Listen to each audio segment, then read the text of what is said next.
आज एक बहुत ही सेंसिटिव टॉपिक मैं लेकर के आया हूं राहुल गांधी जी के बारे में। हम समझने की कोशिश करेंगे कि राहुल गांधी क्या सच में भारत के लोकतंत्र को, भारत के संविधान को बचाने की कोशिश में है, या फिर भारत में नेपाल जैसा माहौल बनाना चाहते हैं। नेपाल में जो अराजकता हुई, भारत में भी कुछ ऐसा ही राहुल गांधी जी चाहते हैं। मैं उनके कुछ ट्वीटर्स को, उन्होंने जो ट्वीट किया है वो मैं स्क्रीन पे डालूंगा, आप उसको पढ़िए पॉज करके, फिर आपको समझ में आएगा कि राहुल गांधी क्या कहना चाहते हैं। राहुल गांधी कहते हैं कि मुझे देश के युवाओं से, देश के जेनजी से, देश के स्टूडेंट से उम्मीद है कि वो भारत में हो रहे वोट चोरी को रोकेगी, वो भारत में डेमोक्रेसी को बचाएगी। मतलब आप समझिए कि जेनजी, ये वर्ड जो उन्होंने यूज किया, युवाओं का यूज किया, स्टूडेंट्स का यूज किया, ये कहां से आ रहा है? जेनजी कब से प्रोटेस्ट करने लगे? जेनजी का जो प्रोटेस्ट अभी न्यूज में चल रहा है, मीडिया में चल रहा है, वो नेपाल से उठ करके आया है। नेपाल की समस्या कुछ और थी। नेपाल में बहुत ज्यादा करप्शन था। नेपाल में पहले राजा का शासन चलता था, उसके बाद से जब से वहां डेमोक्रेसी आई, बहुत सारे प्राइम मिनिस्टर चेंज हो चुके हैं। वहां अपोजिशन हो या रूलिंग पार्टी की गवर्नमेंट हो, वो बहुत ज्यादा करप्शन कर रहे थे। नेपाल में कोई भी काम बिना करप्शन के नहीं हो रहा था। कोई भी मंत्रालय बिना करप्शन के कोई काम नहीं कर रहा था। हर जगह पैसे खिलाने पड़ रहे थे। ये नेपाल की सबसे बड़ी समस्या हो गई थी। नेपाल में प्राइम मिनिस्टर के जो बेटे हुआ करते थे, जो या जो अपोजिशन लीडर के बच्चे हुआ करते थे, लोगों ने देखा कि उनकी लाइफ बहुत लैविश है, हमारी लाइफस्टाइल उतनी अच्छी नहीं है, और लोगों ने सड़कों पर आना शुरू किया, प्रोटेस्ट करना शुरू किया। और भी सारी बातें हैं उसके अंदर। उसमें कुछ लोग कहते हैं कि वहां पे फॉरेन एंगल भी है। China is trying to make Nepal as its own playground. America भी कुछ ऐसा ही चाह रहा है, तो उन दोनों का वर्चस्व है। अब इसमें किसका हाथ है रिजीम चेंज में? कुछ लोग कहते हैं अमेरिका का हाथ है, because Nepal was going closer to China. So बहुत सारी थ्योरियां निकल के आ रही है। Bharat is not Nepal. India Nepal से अलग है। भारत में एक बहुत बड़ी व्यवस्था है जिसको हम डेमोक्रेसी कहते हैं, और यहां पर भारत को वर्ल्ड्स लार्जेस्ट डेमोक्रेसी कहा जाता है। यहां पे सरकार लोग सरकार को चुनते हैं और लोग ही अपोजिशन को चुनते हैं। भारत की जनता ने, जेनजी ने, युवाओं ने और स्टूडेंट्स ने अपना काम कर दिया है उन चुनाव के समय में। या वो 2014 का चुनाव हो, या 19 का चुनाव हो, या फिर 2024 का चुनाव हो। भारत के जिन लोगों को भारत की रूलिंग पार्टी पर भरोसा था, उन्होंने उनको वोट दिया।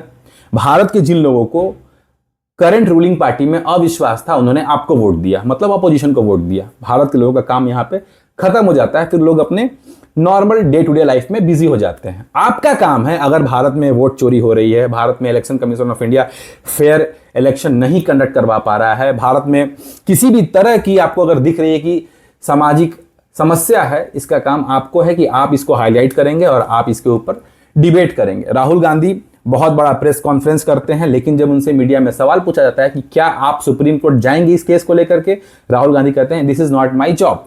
I am not here to save the democracy. Bro, you are here to save the democracy because you have been chosen as leader of opposition.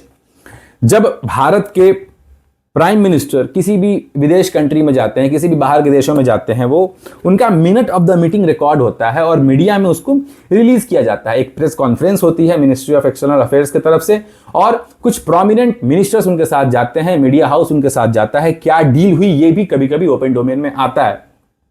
Rahul Gandhi जब विदेशों में जाते हैं, राहुल गांधी मलेशिया गए, राहुल गांधी चाइना गए, राहुल गांधी आए दिन बैंकॉक जाते रहते हैं, किसी के पास कोई भी खबर नहीं है कि राहुल गांधी वहां क्यों जाते हैं। और जब जब राहुल गांधी फॉरेन ट्रिप से लौटते हैं, भारत में कहीं ना कहीं आपको केओस देखने को मिलता है। अब आते हैं राहुल गांधी जो प्रेस कॉन्फ्रेंस किए थे, जो वोट चोरी का पूरा मामला था, जो एक खुरपेंच करके ट्विटर हैंडल है, मैं डाल दूंगा स्क्रीन पे उसका नाम। उन्होंने उनके पीडीएफ को जो अपलोडेड है rahulgandhi.in वेबसाइट है, उसका नाम भी मैं डाल दूंगा, लिंक भी डाल दूंगा मैं, आप उस पर जाइए देखिए। जो पीडीएफ अपलोडेड है, जिसको कि वो प्रूफ बना करके पूरा प्रेस कॉन्फ्रेंस किए, उस पीडीएफ का पहला ड्राफ्ट जो है वो म्यांमार टाइम जोन में सेव किया गया है। अब आप बताइए कि Rahul Gandhi leader of opposition, उनके पास पूरी एक टीम है जो रिसर्च कर सकती है, चाहे वो प्राइवेट हो या फिर राहुल गांधी की अपनी खुद की टीम हो, राहुल गांधी खुद से करें। ये जो डेटा, जो फाइल सेव हुआ, वो भारत में सेव होना चाहिए। वो म्यांमार में क्यों सेव हुआ? म्यांमार टाइम जोन में वो सेव होता है। उसके बाद से फिर जो उसको एडिट किया जाता है बाद में, वो भारत के टाइम जोन में होता है। बहुत लोग ये कहेंगे कि हो सकता है भाई सिस्टम टाइम जोन मैंने म्यांमार टाइम जोन सेट किया हो, या फिर मैं वीपीएन सेलेक्ट करूंगा, वीपीएन चूज करूंगा। तो फिर अगर आप वीपीएन यूज करेंगे तो फिर जो नेक्स्ट एडिट होगा, जो सेकंड एडिट, थर्ड एडिट होगा, वो भारत के टाइम जोन में क्यों करेंगे? मतलब एक आदमी अपने सिस्टम को म्यांमार टाइम जोन में रखता है, फिर उसको भारत के टाइम जोन में चेंज करता है। ये थ्योरी मुझे समझ में नहीं आई। तो कहीं ना कहीं राहुल गांधी जी का जो एजेंडा है या फिर जो उनका वर्कफ्लो है वो फॉरेन से बनाया जा रहा है, वहां पे रेडी किया जा रहा है और उसको राहुल गांधी जी इंप्लीमेंट कर रहे हैं इंडिया में। राहुल गांधी कुछ ऐसा ही चाह रहे हैं भारत में भी होना। राहुल गांधी जी अभी जो उनका जो ट्वीट अगर आप पढ़ेंगे जिसमें वो कह रहे हैं कि जेनजी को रोड पे आना चाहिए। मेरा सवाल है कि जेनजी को रोड पर क्यों आना चाहिए? क्यों जेनजी को रोड पे आना चाहिए? जेनजी ने आपको सेलेक्ट करके लीडर ऑफ अपोजिशन बना दिया है। Why Gen Z should come on road? चलते हैं नेपाल में।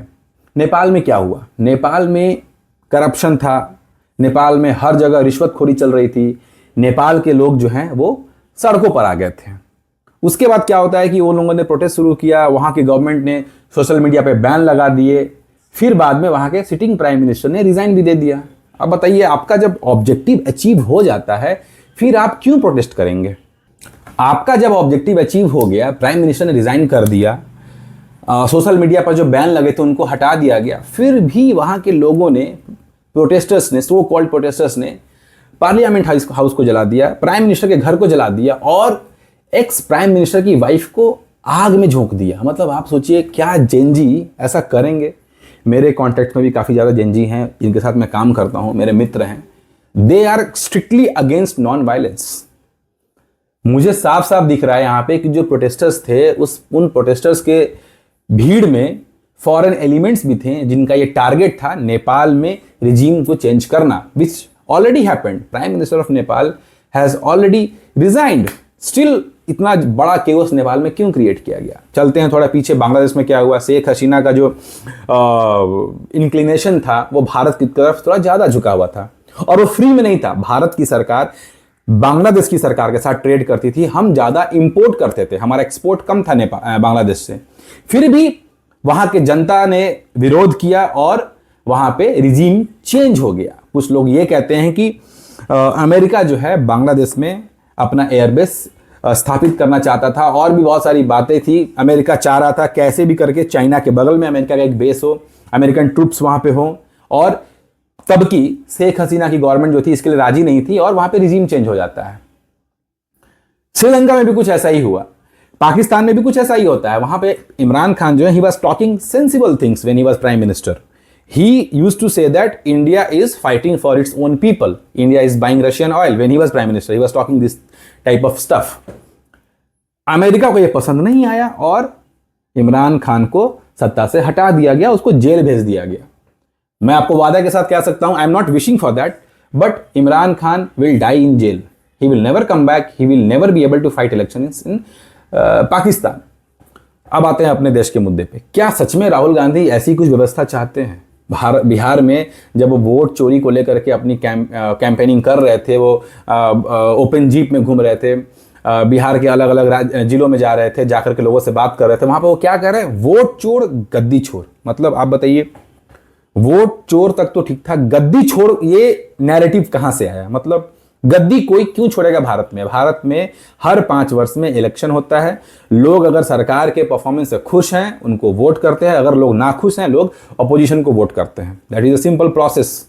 And Rahul Gandhi is, I think he is very frustrated that he is going against the fundamental principle of our country. I mean, आप कैसे कह सकते हैं कि गद्दी छोड़, वोट चोर गद्दी चोर? वो एक नैरेटिव सेट कर रहे हैं। आप कहिए वोट चोरी हो रही है, you go to supreme court of India, you file a case against election commission of India और election commission, that is an institutional body, you can file a case. Rahul Gandhi के बातों को सुनेंगे, उनके नैरेटिव को सुनेंगे तो वो कभी भी, भले देश में माहौल कुछ भी हो, वो हमेशा देश के अगेंस्ट ही बात करते हैं। अभी जब H1B वीजा पे ट्रम्प सरकार का एक नोटिफिकेशन आता है कि हम लोग अब $100,000 लोगों से लेंगे या फिर कंपनियों से लेंगे अगर if they are trying to hire a non American employ in India, Rahul Gandhi ने वो ट्वीट किया, विच इज ओके, बट आपके पास उसका समाधान होना चाहिए। असदुद्दीन ओवैसी जी ने भी ट्वीट किया, but he said in bold letters that I am not trying to get any brownie point on this topic, it is a very serious issue. है सब प्रॉब्लम सभी हमारे पास हैं, we have hostile neighbours. Pakistan से हमारी अच्छी नहीं बन रही है, नेपाल में भी कुछ भी स्टेबल नहीं है, बांग्लादेश में तो बिल्कुल ही स्टेबल नहीं है चीज़ें, श्रीलंका में भी कुछ भी चीज़ स्टेबल नहीं है। और फॉरेन में भी देखा जाए तो अमेरिका से हमारी अभी दूरी बढ़ चुकी है, चाहे वो टैरिफ वॉर हो, ट्रेड वॉर हो, चाहे वो H1B वीज़ा पे आए हुए नए नियम के वजह से प्रेशर हो।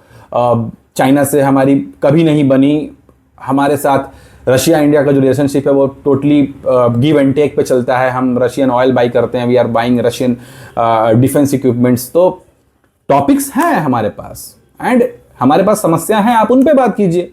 मैंने अपने पिछले वीडियो में भी राहुल गांधी को कहा था कि राहुल गांधी आप सही मुद्दे उठाइए, लोग अपने आप आपसे कनेक्ट करेंगे। मैंने उस वीडियो में कम से कम 10 टॉपिक ऐसे बताए थे जिस पे राहुल गांधी बात कर सकते हैं, बट वो नहीं बात करते हैं क्योंकि आम जनता जो है उस चीजों को समझने में उतनी ज्यादा सफल नहीं है। मतलब मैं विफल नहीं कहूंगा, आम जनता उस चीजों से कनेक्ट नहीं करेगी, इसलिए राहुल गांधी बहुत निचली स्तर की राजनीति कर रहे हैं। मेरे हिसाब से राहुल गांधी को एक्चुअल मुद्दे उठाने चाहिए। बहुत से ऐसे मुद्दे हैं जिस पे आप सरकार को घेर सकते हैं कि मैंने कहा था लास्ट टाइम, हम मेडिकल इक्विपमेंट्स कब बनाएंगे, हम मेडिकल इक्विपमेंट्स क्यों खरीदते हैं।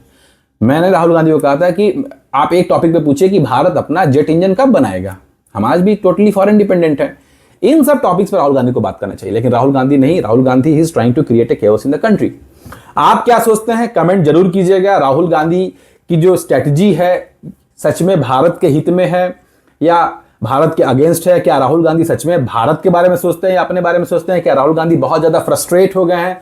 He is not able to digest a fact that somebody who is does not belong to Congress family and he is or she is a president or prime minister of India. He is not able to digest that fact. कहीं ना कहीं राहुल गांधी जी के अंदर बहुत ज्यादा असंतोष है क्योंकि उनके लीडरशिप में कांग्रेस ने 90 से ज्यादा चुनाव हार चुके हैं। तो राहुल गांधी क्या सच में फ्रस्ट्रेट है या वो भारत के बारे में बहुत ज्यादा सोचते हैं? आप कमेंट जरूर कीजिएगा। वीडियो अगर अच्छा लगा तो लाइक कीजिए, अपने जेएनजी फ्रेंड के साथ इसको शेयर जरूर कीजिएगा। जय हिंद, जय भारत।